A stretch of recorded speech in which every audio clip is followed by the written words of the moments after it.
All right, so you got guys back? Yeah, Is well, this true? this is, they were in practice, so it's true. Positive? Yeah, it's positive, very positive. It's good to see a lot of those guys. I think, Chip, the one thing that, when you have experience and you have guys that really understand the package, you go out there and they make stuff right. And really, at the end of the day, you can take a guy like, Caden is a good example of a guy that can make somebody else better around him or make a handful of guys better around him. So that's good. So they're out there and they're, obviously you got to work yourself into some type of shape, and that's what they're doing right now. But they look good, and I think some of the guys we'll have to keep an eye on. I think it's always one of those things, but they're out there practicing, which is a great sign. Marvian and McCulloch? DeMarvian is out there practicing, and McCulloch is out there practicing. So we will see. So it's just one of those things where you put them out there, and you just want to be mindful when somebody's been on the shelf for a while. You always want to make sure that they're ready to go. But they're right now, without getting ahead of ourselves, they're out there practicing. Without knocking the guys that were playing in their absence, but having that experience and that talent back, does it feel like a different defense that you're coaching? Yeah, and like you just said, it's there's certain things, there's adjustments off of whatever an offense does, and with younger guys, you're always worried about how much you can give them, and because nothing in our league stays stagnant, so there's always a handful of things you worry about. But when you give it to a vet, and the vet can make guys right, and the biggest thing is we still got guys at the second level that still need communication for as much as they played, but to have somebody bark stuff out, and it's just you're going out in the field, and you're not worried about all that stuff. So, and I think also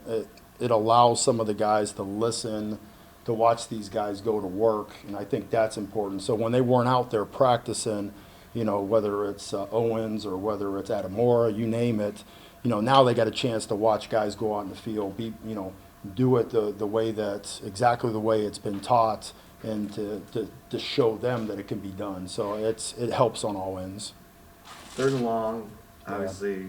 Yeah, disappointing. You look back at that game, and we brought it up with the kids, and our hit rate on third and long is like it should be in like the 18%. In all the places I've been, it's you get a guy in the third and 14, third and 17, this should be done deal. That's why the penalties or false starts, TFLs, all those things that set that up. But we addressed it. So last week had a couple guys on the road, or myself and Tim stayed around, and we brought everybody in, and we went through each from 11 plus to 7 and 10 to 4 and 6 to 1, 2, and 3, and we broke it down and literally put down, these are the amount of points that we lost by not, that they got, that we could have got off the field. And in the numbers, like, you're talking about 4 or 5 points a game just based on being in third and 11 plus, where you didn't get off the field. They extended the drive and they end up scoring. So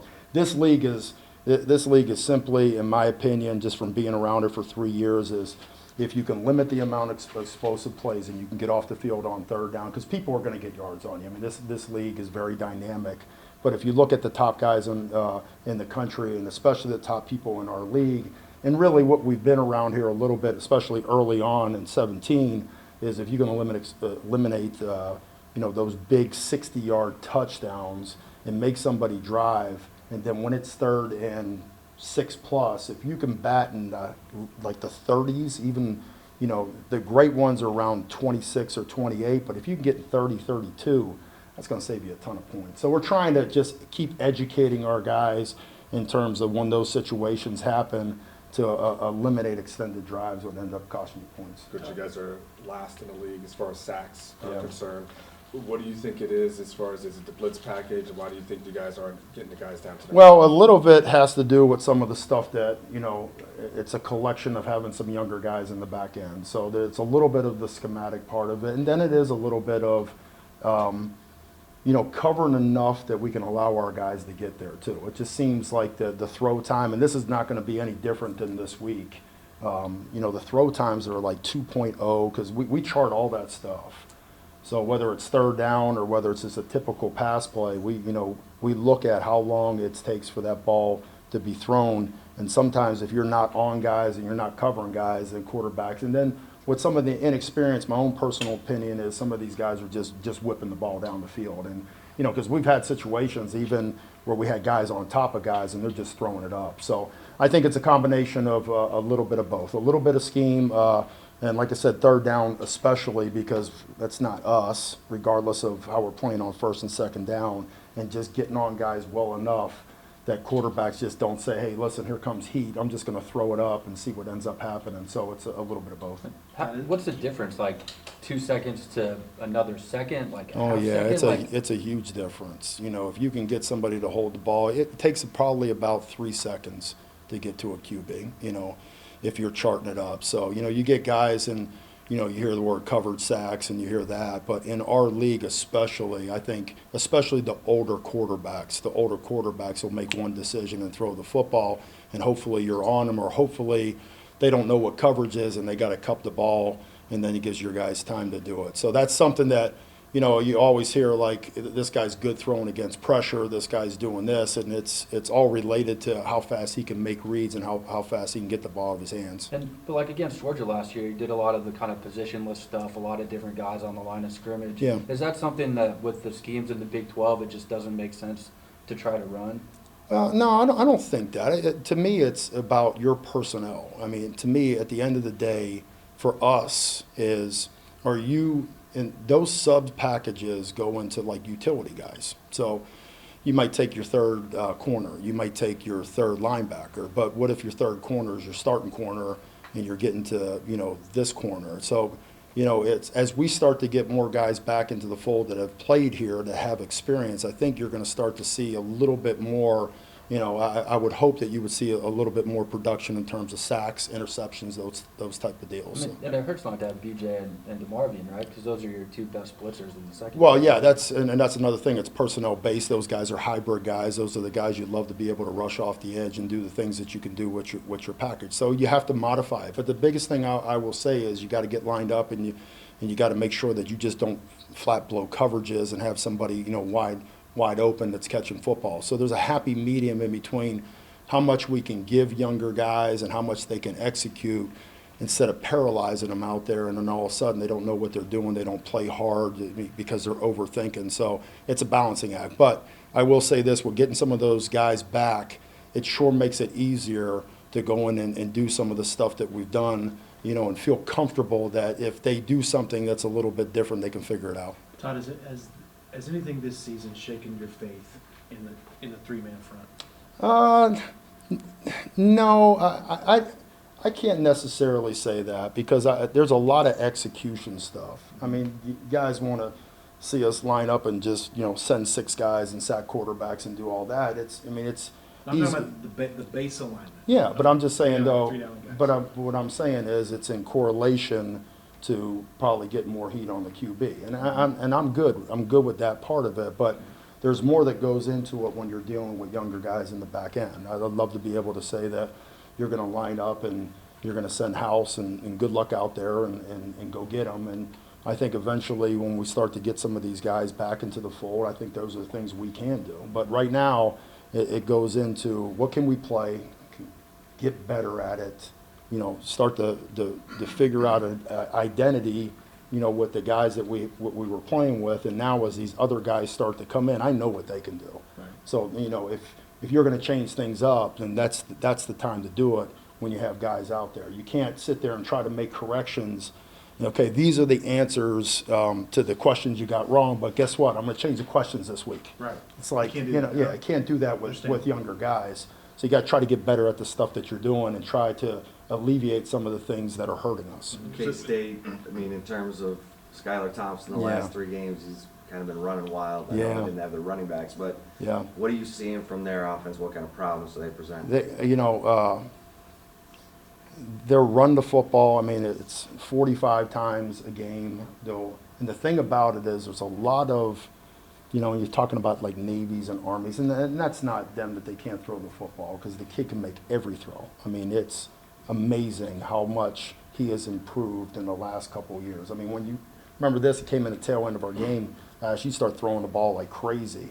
So, but what they want to do is control the clock, they want to extend drives and they want to keep explosive offenses on the sidelines. And that's their man, and they feel like, hey, we'll get him into the fourth quarter and we'll see what ends up happening. Now, in terms of what he's been doing in the throw game, it's exceptional.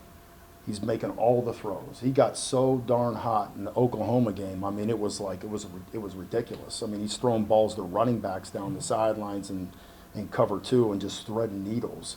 So he has the ability to do that. And then the hardest thing to defend with him when you cover the heck out of everybody and he decides, listen, I'm just going to go.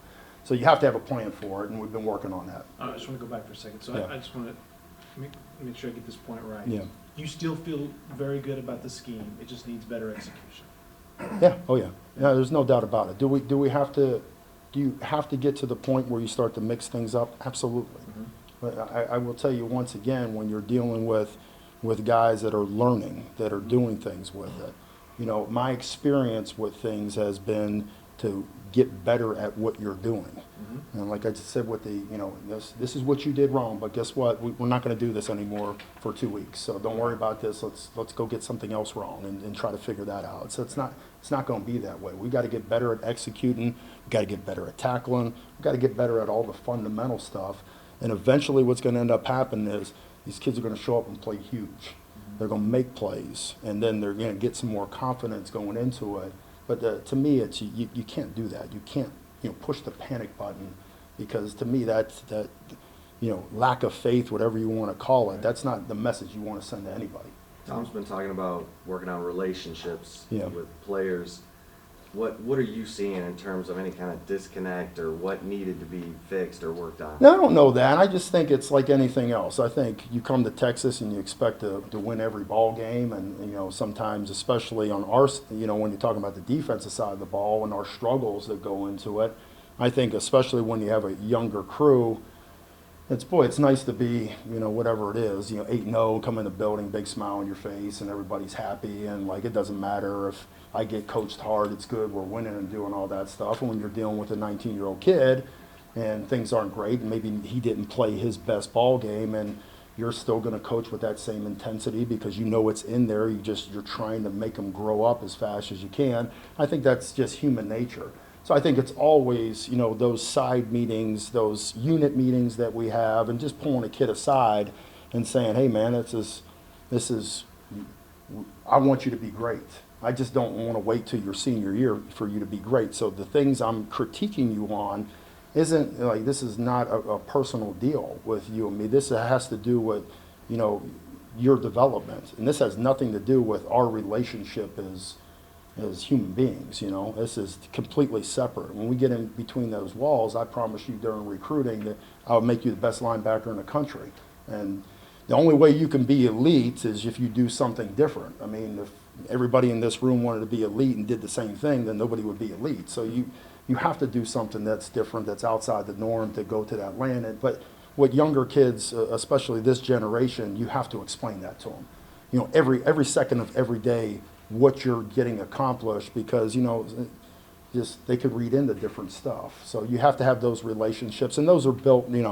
Herm's great because Herm's like, hey, listen, when you go into your unit meeting rooms, you take the first 5-10 minutes, and it's nothing to do with football, zero. You talk about how'd your day go, how did school go, how's your girlfriend doing, everything to get that bond, and then you find time, because to me, our office door is always open, and those kids will come up, and that's really the cool part about coaching, is when you have those one-on-ones and you build that relationship, and that trust level is off the roof, and boy, you see it in their play, you see it in their schoolwork, you just see it in their smile. That's the really cool part about it. Coach, Got time for one last one? there's been times when you guys have rushed 30 and dropped to 8, but Yeah. then the receivers have gotten past maybe your cornerbacks or something Yeah. like that. Is it youth? Is it lack of communication? What's happened in some of those instances? Well, there is. I think it's a little bit of youth. The communication, for the most part, because Brandon is back there, has been decent. The thing what Brandon has to do is we're asking him to play lights out, but also get people lined up, over talk, and help these guys out. But it's a lot of lack of experiences is some of the plays that you're seeing. Simple route concepts that maybe a kid is just guessing instead of just believing his eyes and reading his keys. those things are going to happen. The team that their opportunities may be a little bit more limited this week, considering the way Kansas State runs on offense? Yeah.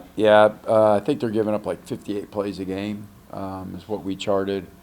We're averaging, I think, 79. So we got to be efficient for sure, because they do a really good job. Even defensively, they don't give up a lot of big plays. You got to beat them, right? So even other teams' offenses end up eating up the clock more because they don't score rapidly. What does that do in turn? Does it make each play that much more important? Is the pressure higher? How do you handle a situation like that? Well, it can, if you allow it. The biggest thing for us is just we gotta play tough. We gotta play passionate. We gotta protect the football, right? We've lost. I've talked to the team.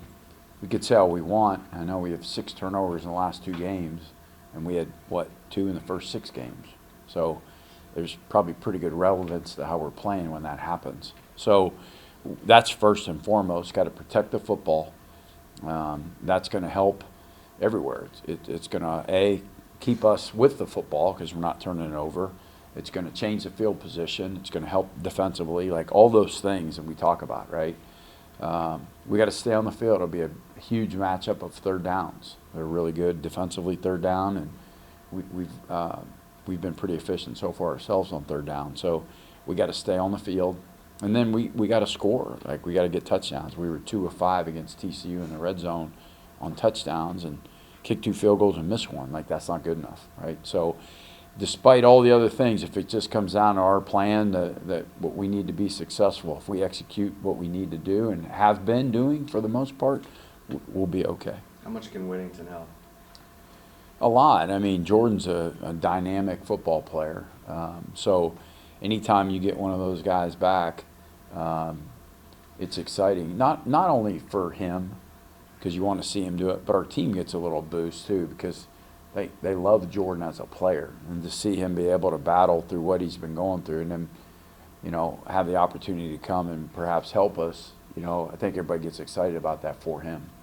What did you see when you went back and kind of did some self-scouting? What were some of the first down issues that y'all been having in the last 3 games? Yeah, I don't, it's been weird. We're just not being efficient, for lack of a better term. It's a variety of things. It's not, whether it's in the passing game or running game, it's we'll get a good run and get a penalty, or they blitz us and we miss the blitz and we run into the blitz. It's we don't protect, or we throw it to the wrong guy, or we drop it. So it's just been each guy at some point during those times has taken its toll, and at different times when obviously that doesn't happen and we're able to execute at a pretty high level, then you get the ball rolling and you start getting that momentum. We never got into a rhythm last game. First down was not good for us, and we were in second and long right away. Has Reese been getting your first team reps at tight end? Yeah. For the most part, we're using him and Jared. Both those guys will play.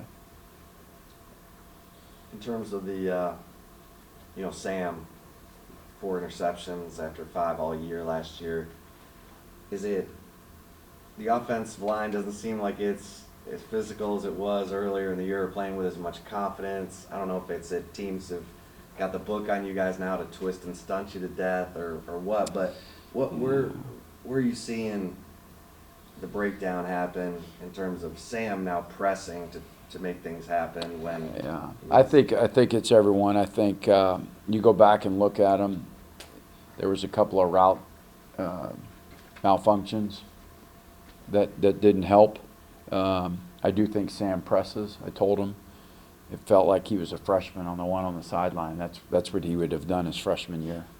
And part of it is I think he's pressing. He's thinking like, I've got to make a play again. That's how he played 2 years ago in our conversations, where your job is to distribute the football to the other guys. It's their jobs to do their job, right? You can't do their job for them.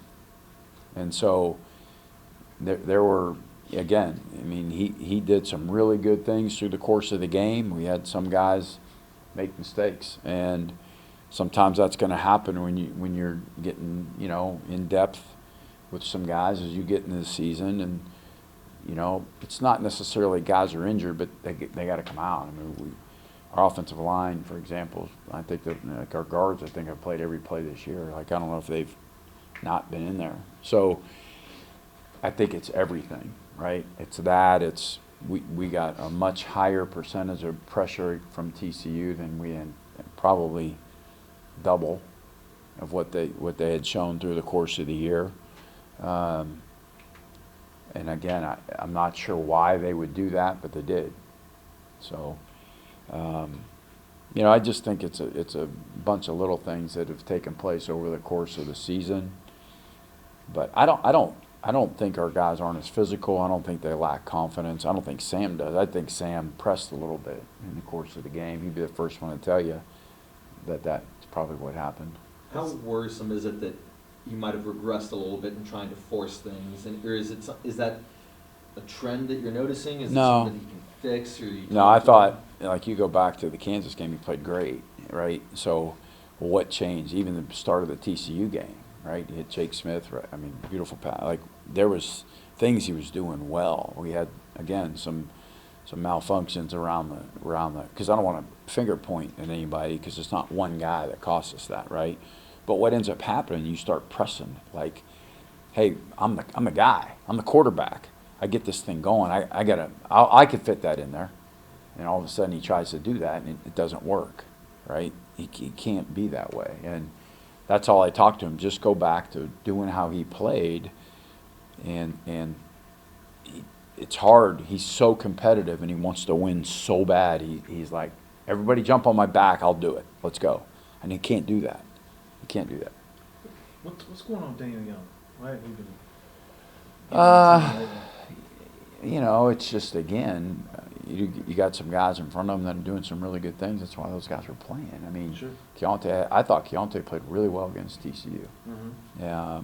You know, and Roshan's been a pleasant surprise and done really good things for us. So how do you get him in there, right? You Sure. got one guy, and he's just it's not that Danny's done anything necessarily wrong. Those other guys have Doing things really been right. doing some good things, yeah. Speaking of that, real quick, should Roshan have gotten in a little earlier?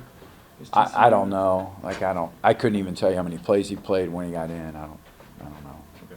Kind of going back to those points, because of the potential, I guess, greenness of Reese and Jared, and because y'all have Jordan back, could we see two backs on the field this week? I mean, we've always had different packages available, but we've got confidence in Reese. Reese has already played a lot. So has Jared. It's not like all of a sudden we're pulling a red shirt off a guy like a couple years ago we had to do with Cade. Those guys have already been playing. They know all of our stuff and all of our offense, and they've been in games already. Reese and Jared had to play almost the whole second half. So we got confidence in those guys. Everything good with Brennan? Yeah, everything's good with Brendan. I mean, he didn't play against TCU for a reason, and Yeah. he's back in the. Yeah, all good. When you went back and, you know, again, like doing some of the self-scouting, you know, a lot of times when you're in pistol formation or there's a lot of depth with the running back, you're, you know, running the football, you know, is that something that they looked at and maybe you're trying to mix up a little bit? Because it seems like maybe, you know, especially against TCU, plays are getting tipped off a little bit. Yeah, you could, I mean, if you can say that, we self-scout all that stuff. Sometimes, I don't know how to answer it without giving information out. It's kind of a hard one, but yeah, we do self-scout. We do see those things. If you look at one particular game, sometimes things show up, but when you take multiple of games, they don't seem as big of a tendency maybe. Sometimes we do things purposely to try to get certain looks defensively too, by the alignment or position of the back or tight end where he's at. A guy like Jake, who's made plays, but he's also turned the ball over. How do you balance that? I mean, that the tenet of your program is effort and ball security. Right, right. Yeah, it's hard, you know. I know it affects him. I know he's got to continue to bounce back. We've never asked guys to be perfect, right? We asked them to play hard and protect the football, and he's made a couple of those mistakes. Obviously, nobody takes it harder than Jake, right? Nobody does. But again, he's been here under our true tutelage for what, 3-4 months. I mean, he's not going to be, you know, Devin Duvernay's fourth-year senior guy in 4 months. Like it's gonna come over time. We still love the guy and think he's a really good player. He's helped us win a lot of games up to this time, and he's going to continue to help us do that. Time for a couple last ones. In terms of the guys up front, you know, the guards you said have played every snap. I think, yeah. It seems like they're being targeted, maybe, or the A gaps being targeted in those stunts and twists. Are you seeing that, or is that not? No, I don't. I wouldn't say they're targeting the guards or the A gaps. I just think it's kind of how things have unfolded. It looks like that's what's happening, but it's not. I mean, there's just as much edge pressure or secondary pressure. You know, the OU game, it was a running back, missed some. So, I mean, everyone's kind of, at some point or another, had a you know, bad run or a slump or whatever it was in a particular game, because then in other games they bounce back and do well. So there was some stuff that they did that, you know, we struggled with a little bit.